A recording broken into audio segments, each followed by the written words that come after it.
Yan mga beb, sasagutin ko lang po ito, dito ko na lang po kayo sasagutin kasi ang dami-dami yung nagpi-PM sa akin. Nagtatanong kayo kung paano malalaman kung malapit na kayong ma-monetize sa Stream Ads. So, pag nakikita nyo tong tatlong check sa tapos puno na yung 60 views nyo and then yung 5k followers nyo na hindi pa rin kayo na-invite sa setup, ibig sabihin po niyan ay meron po kayong mga violation o mga copyright na music.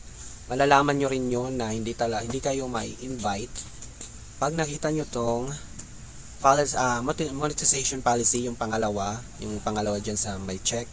Yan po, pag yan ay naka-ikis at hindi naka-check, ay ibig sabihin po niyan is mas marami po kayong violation or mga copyright.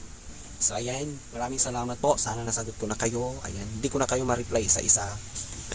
Yes, yung mga bes, sana katulong at saka burahin nyo na po ang inyong mga copyright at mga video na may mga copyright. Mostly, nasa remix yan. And then paggagamit ng audio na hindi sa atin. So, mas maganda lang siguro na wala na lang munang music. Ayan. Pero pag once na invite na kayo, ayusin nyo lang din ang paggamit